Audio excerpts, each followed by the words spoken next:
Hello दोस्तों। मैं सुनील कुशवाहा स्वागत करता हूं आपके अपने यूट्यूब चैनल सक्सेस माई गोल में। आज की वीडियो में आपके लिए लेकर आया हूं यूपी ट्रिपल एससी के अंतर्गत आने वाले सभी एग्जाम जिसमें कंप्यूटर पूछा जाता है उसमें टॉप 25 क्वेश्चन लेकर आया हूं जो आपकी परीक्षा के लिए बहुत ज़्यादा इंपोर्टेंट होने वाले हैं। इनमें वो क्वेश्चन है जो प्रीवियस ईयर में पूछे गए हैं और संभवतः आपके एग्जाम में भी इन्हीं क्वेश्चन में से पूछा जाता है। इसलिए वीडियो को बिना स्किप किए अंत तक देखना है। यदि आप चैनल पर नए आए हों तो चैनल को सब्सक्राइब कर लीजिए और वीडियो को लाइक कर दीजिए जिससे कि नेक्स्ट आने वाले वीडियो आप तक सबसे पहले पहुंच सके। सबसे पहले चलते हैं कल के क्वेश्चन की तरफ कि कल का क्वेश्चन आपका क्या था होमवर्क वाला। IPv6 में कितने बिट्स होते हैं? तो पूछा गया था IPv6 में कितने बिट होते हैं। तो IPv6 में टोटल होते हैं 128 बिट। IPv6 का फुल फॉर्म क्या होता है? इसका फुल फॉर्म होता है इंटरनेट प्रोटोकॉल वर्जन 6। यदि आपने पिछला वीडियो नहीं देखा है तो आप इस वीडियो के बाद पिछला वीडियो देख सकते हैं, मैंने उसकी लिंक डिस्क्रिप्शन में दे दी है। चलिए शुरू करते हैं आज के क्वेश्चन नंबर 1 से। क्वेश्चन नंबर 1 है सीपीयू के घटक कौन कौन से हैं? जो सीपीयू के घटक कौन कौन से हैं? ऑप्शन ए मॉनिटर और प्रिंटर जैसे आउटपुट डिवाइस। ऑप्शन बी है फ्लॉपी और पेन ड्राइव जैसे external storage device. Option C है कीबोर्ड और माउस जैसे input device. And option D है control unit and ALU.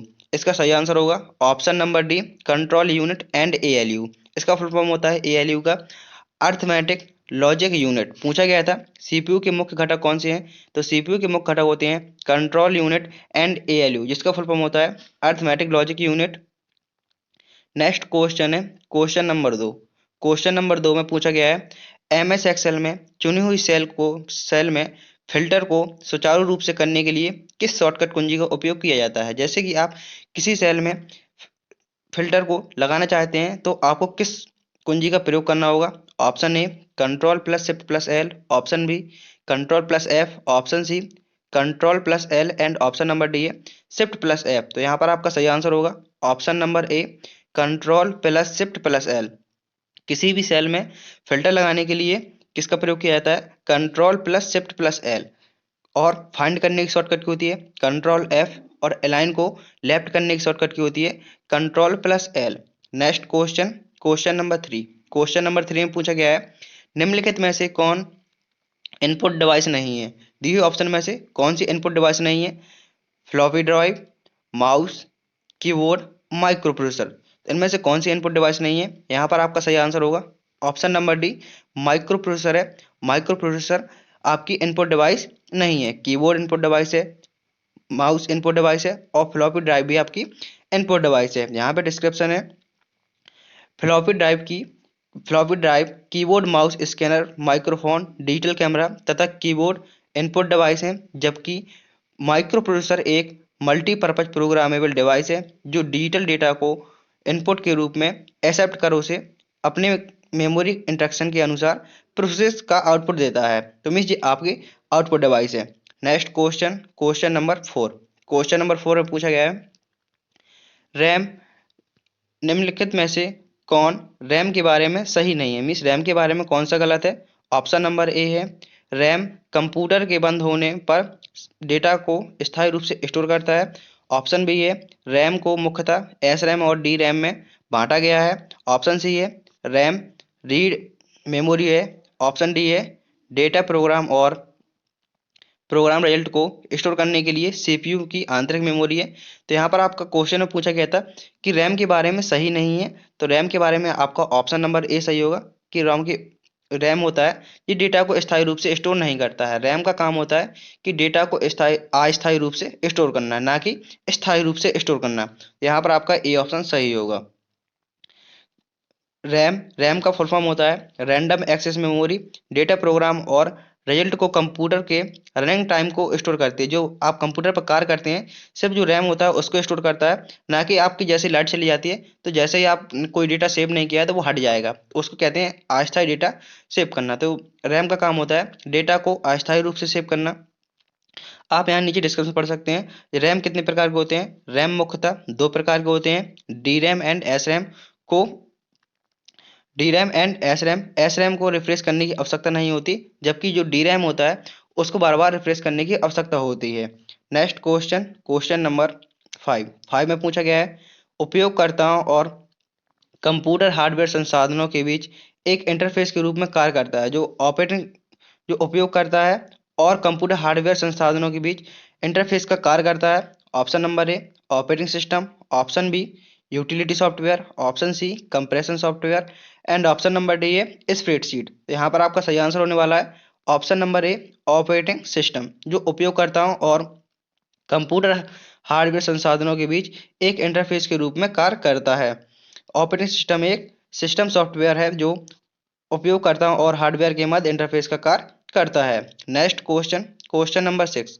Question number 6 में पूछा गया है निम्नलिखित में से निम्न में से कौन ईमेल पते का भाग नहीं है। मीन्स आपकी ईमेल आईडी में क्या क्या हो सकता है, और इसमें पूछा गया क्या नहीं हो सकता है, दी हुई ऑप्शन में से क्या नहीं हो सकता है।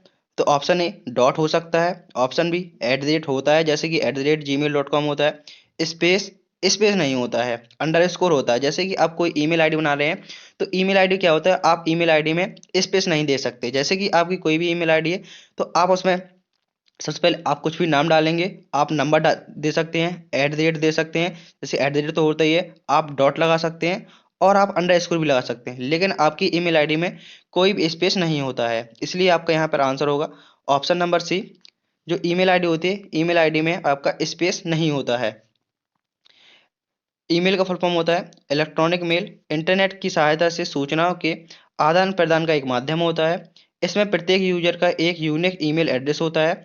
किसी ईमेल एड्रेस में डॉट, @ और अंडरस्कोर आदि भाग हो सकते हैं, परंतु स्पेस नहीं हो सकता है, जो स्पेस होता है वो नहीं हो सकता है। Next question, question number 7।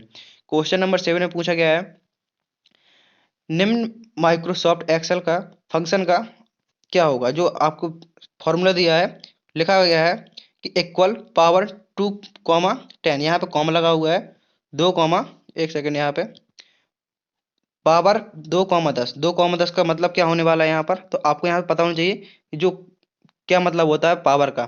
तो यहाँ पे ऑप्शन है 1024, 20, 104 या 100।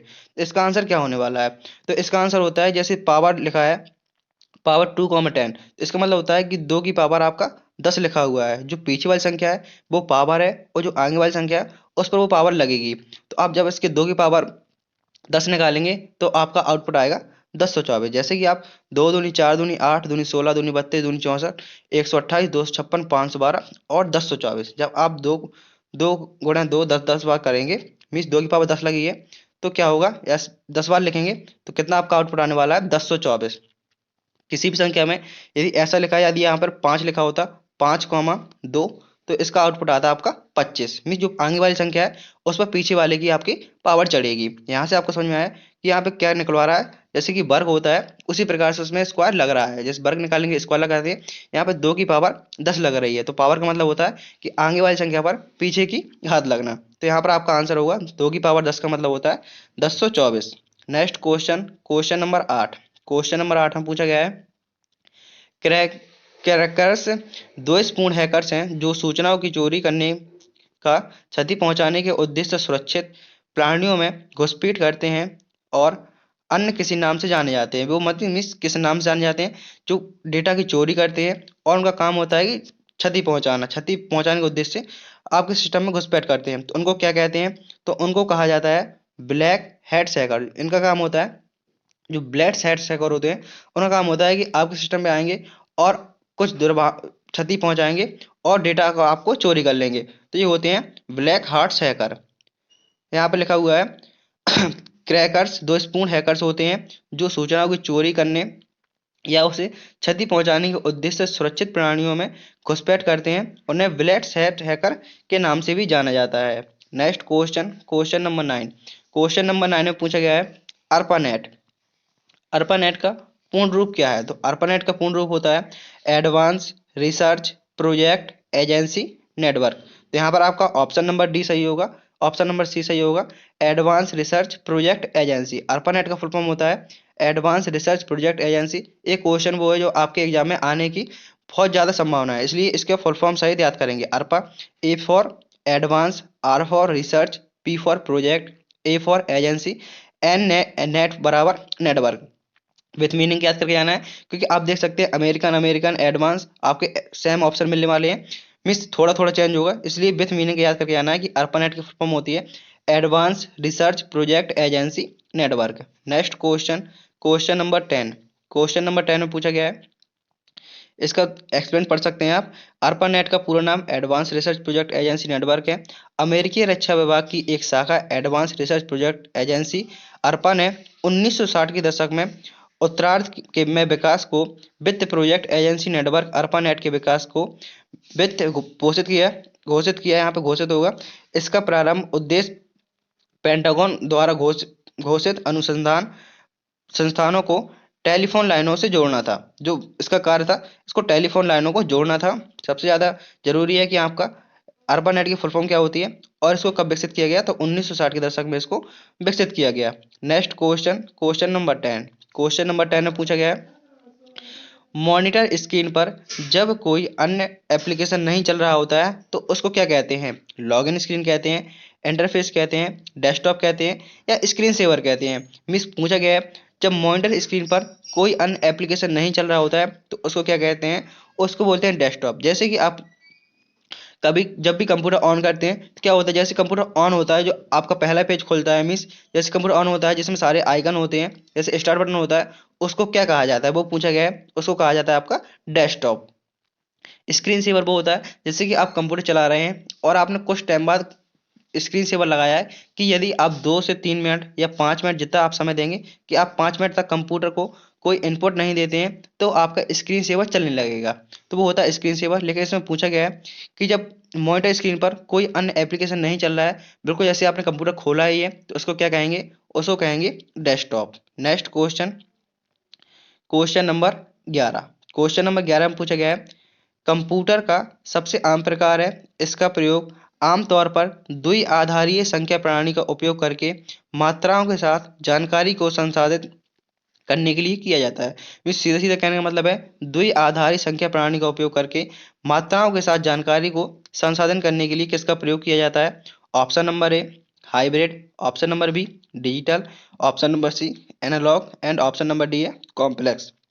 तो जो आपके कंप्यूटर होते हैं वो 3 प्रकार के होते हैं, डिजिटल, हाइब्रिड एंड एनालॉग। द्विआधारी संख्या प्रणाली के लिए पूछा गया है, तो यहाँ पर आपका ऑप्शन नंबर बी सही होगा, डिजिटल। नीचे इसका एक्सप्लेन है, digital computer, digital computer computer का सबसे आम प्रकार है। इसका प्रयोग व्यापारिक, बैंकिंग, शिक्षा, मनोरंजन आदि में किया जाता है। इसका प्रयोग आमतौर पर बाइनरी नंबर सिस्टम का उपयोग करके मात्राओं के साथ जानकारी को प्रोसेस करने के लिए किया जाता है। Question number 12। क्वेश्चन नंबर 12 में पूछा गया है, डेटा प्रकार और उसके बीच के रिश्तों को परिभाषित करता है। जो डेटा प्रकार है और उसके बीच के रिश्तों को कौन प्रभावित करता है, मीन्स परिभाषित करता है? ऑप्शन ए है data definition language, option B data manipulation language, option C है query language and option number D है OQL। तो यहाँ पर आपका ऑप्शन नंबर ए सही होगा, data definition language. Data definition language होता है डेटा प्रकार और उनके बीच के रिश्तों को परिभाषित करता है। यहाँ पर आपका एक्सप्लेन है, आप इसका एक्सप्लेन पढ़ सकते हैं। नेक्स्ट क्वेश्चन है क्वेश्चन नंबर 13। क्वेश्चन नंबर 13 में पूछा गया है एक सर्किट को डिजाइन करने में शामिल उस प्रक्रिया का नाम क्या है जो माइक्रो प्रोसेसर यूनिट सिग्नल की मेमोरी आवश्यकता में मेल खाता है? ऑप्शन ए है crash, option B associative, option C है virtual and option number D है इंटरफेसिंग। तो यहाँ पर आपका सही आंसर होने वाला है option number D interfacing. Next question, question number 14। क्वेश्चन नंबर 14 में पूछा गया है, सामान्यतः एक कंप्यूटर को दूसरे कंप्यूटर से जोड़ने के लिए प्रयोग किए जाने वाले नेटवर्क केबल का नाम क्या है? मीन्स एक कंप्यूटर से दूसरे कंप्यूटर में जोड़ने के लिए नेटवर्क केबल का क्या नाम हो सकता है? क्या नाम होता है? Cross over cable, option B USB cable, option C VGA cable and option number D है स्ट्राइक थ्रो केबल। तो यहाँ पर आपका ऑप्शन नंबर ए सही होगा, क्रॉस ओवर केबल। पूछा गया था एक कंप्यूटर को दूसरे कंप्यूटर से जोड़ने के लिए उपयोग किए जाने वाला नेटवर्क केबल है तो क्रॉस ओवर केबल। नीचे एक्सप्लेन है इसका आप एक्सप्लेन पढ़ सकते हैं। Next question, question number 15। Question number 15 में पूछा गया है HTML में लिंक जोड़ने के लिए कौन से टैग का प्रयोग किया जाता है? जैसे कि आप HTML में लिंक को जोड़ना चाहते हैं तो आपको किस टैग का प्रयोग करना होगा? Option A link tag, option B href, option C A and option number D है पी। यदि आप लिंक को जोड़ना चाहते हैं, लिंक जोड़ने के लिए किस टैग का प्रयोग किया जाता है, तो लिंक जोड़ने के लिए ए टैग का प्रयोग किया जाता है। ए मतलब होता है एंकर टैग। लिंक को जोड़ने के लिए ए टैग का प्रयोग किया जाता है। नेक्स्ट क्वेश्चन है क्वेश्चन नंबर 16। क्वेश्चन नंबर 16 में पूछा गया है लैन। लैन का मतलब क्या है पूछा गया है। लैन की फुल फॉर्म क्या होती है, तो लैन की फुल फॉर्म होती है लोकल एरिया नेटवर्क। यहाँ पर आपका ए ऑप्शन सही होगा। लैन का फुल फॉर्म होता है local area network. Next question question number 17। Question number 17 में पूछा गया है कंप्यूटर में बिट का मतलब क्या होता है। जो कंप्यूटर में बिट होता है आखिर उसका क्या मतलब होता है, तो बिट का मतलब होता है बाइनरी डिजिट। बिट का फुल फॉर्म क्या होता है, binary digit. Next question question number 18। Question number 18 में पूछा गया है ब्लूटूथ का आविष्कार किस कंपनी ने किया था। जो ब्लूटूथ है सब लोग यूज करते हैं, इसका आविष्कार आखिरकार किस कंपनी ने किया था। Option A Ericsson, option B Intel, option C Microsoft and option number D है आईबीएम। तो ब्लूटूथ का आविष्कार किस कंपनी ने किया था, तो ब्लूटूथ का आविष्कार एरिक्सन कंपनी ने किया था। किसने किया था, तो जाप हार्टसन द्वारा ब्लूटूथ का आविष्कार किया गया था। किस कंपनी ने, तो एरिक्सन एंड किसने, तो जाप हार्टसन द्वारा इसका आविष्कार किया गया था। Next question question number 19। Question number 19 में पूछा गया है स्लाइड ट्रांजैक्शन का उपयोग किसके लिए होता है। जो स्लाइड ट्रांजैक्शन होता है आखिर उसका उपयोग किसके लिए होता है। ऑप्शन ए टेक्स्ट जोड़ने के लिए, ऑप्शन बी स्लाइड बदलने के दौरान प्रभाव दिखाने के लिए, ऑप्शन सी है स्लाइड डिलीट करने के लिए एंड ऑप्शन नंबर डी है स्लाइड को सेव करने के लिए। पूछा गया है स्लाइड ट्रांजिशन का उपयोग किसके लिए किया जाता है, तो स्लाइड ट्रांजिशन का उपयोग स्लाइड बदलने के दौरान प्रभाव दिखाने के लिए किया जाता है। जैसे कि एक स्लाइड से आपने पावर पॉइंट में कोई भी स्लाइड बनाई, एक स्लाइड से दूसरी स्लाइड आने में जो भी उसमें प्रभाव होगा उसको क्या कहते हैं, स्लाइड ट्रांजिशन। तो स्लाइड बदलने के दौरान उसमें जो आप प्रभाव दिखाना चाहते हैं, मीन्स इफेक्ट डालना चाहते हैं, तो वो किससे होगा, स्लाइड ट्रांजिशन के उपयोग से वो होता है। Next question question number 20। Question number 20 में पूछा गया है ई कॉमर्स में V2B का मतलब क्या होता है। जो ई कॉमर्स होता है, ई कॉमर्स में V2B का मतलब क्या होता है, business to consumer, option B business to bank, option C business to business and option number D है वायर टू बिजनेस। तो यहाँ पर आपका सही आंसर होने वाला है option number B, miss option number C business to business. E commerce में V2B का मतलब होता है business to business. Next question question number 21। Question number 21 में पूछा गया है कंप्यूटर की मेमोरी को क्या कहते हैं। जो कंप्यूटर की मेमोरी होती है आखिर उसको क्या कहते हैं, रैम कहते हैं, हार्ड डिस्क कहते हैं या रोम कहते हैं, या ये सभी मेमोरी ही है। तो रैम का फुल फॉर्म होता है रैंडम एक्सेस मेमोरी, रोम का फुल फॉर्म होता है रीड ओनली मेमोरी। कंप्यूटर की मेमोरी क्या कहते हैं, तो आंसर होगा इसका ऑप्शन नंबर डी सभी। ये क्या है, सभी कंप्यूटर की मेमोरी है। रैम हो गई, रोम हो गई, हार्ड डिस्क, ये सभी कंप्यूटर की मेमोरी ही है। Next question question number 22। Question number 22 में पूछा गया है कंप्यूटर में टाइपिंग की गति मापने का यंत्र क्या कहलाता है। जो कंप्यूटर में टाइपिंग की गति मापने का यंत्र क्या कहलाता है। Option A word processor, option B typing speed meter, option C है key stroke counter and option number D है नन ऑफ द एबव, मिस इनमें से कोई नहीं। तो यहाँ पर आपका सही आंसर होने वाला है ऑप्शन नंबर सी की स्ट्रोक काउंटर। कंप्यूटर में टाइपिंग की गति मापने का यंत्र क्या कहलाता है, तो टाइपिंग की गति मापने का यंत्र कहलाता है key stroke counter. Next question question number 23 में पूछा गया है कंप्यूटर की स्क्रीन पर जो प्रतीक दिखते हैं वो क्या कहलाते हैं। जो कंप्यूटर की स्क्रीन पर प्रतीक दिखते हैं वो क्या कहलाते हैं, आइकन, लिंक, मेन्यू या विंडो। जो कंप्यूटर स्क्रीन पर प्रतीक दिखते हैं वो कहलाते हैं आपके आइकन। कंप्यूटर की स्क्रीन पर जो प्रतीक दिखते हैं, जैसे कि आपने देखा होगा फोल्डर होता है तो वो क्या होते हैं, आइकन ही होते हैं। जो प्रतीक दिखते हैं उसको कहा जाता है icon. Next question question number 24 में पूछा गया है क्या कंप्यूटर का ऑपरेटिंग सिस्टम इंटरनेट ब्राउजिंग में मदद करता है। ऑप्शन नंबर ए हाँ या नहीं या कभी कभी या नन ऑफ द एबव। पूछा गया है कि क्या कंप्यूटर का ऑपरेटिंग सिस्टम इंटरनेट ब्राउजिंग में मदद करता है। तो यहाँ पर आंसर होगा इसका हाँ।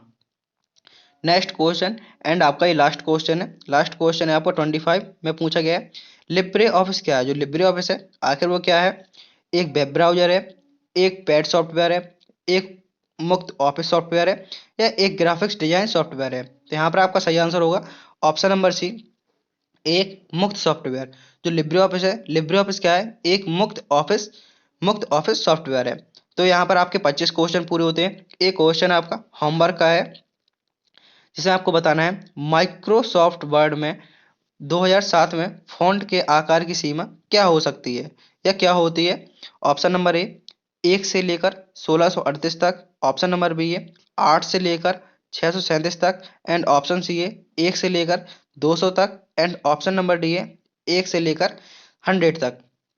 पूछा गया है कि एम एस वर्ड 2060 में फॉन्ट के आकार की सीमा क्या हो सकती है? तो आपको इसका आंसर कमेंट बॉक्स में देना है। उम्मीद करता हूं कि आपको वीडियो पसंद आया होगा। यदि आपने अभी तक चैनल को सब्सक्राइब नहीं किया है तो चैनल को सब्सक्राइब कर लीजिए और वीडियो को लाइक कर दीजिए और अपने दोस्तों में जरूर शेयर करें जिनका भी एग्जाम होने वाला है। मिलते हैं नेक्स्ट वीडियो में। थैंक यू, टेक केयर, जय हिंद, जय भारत।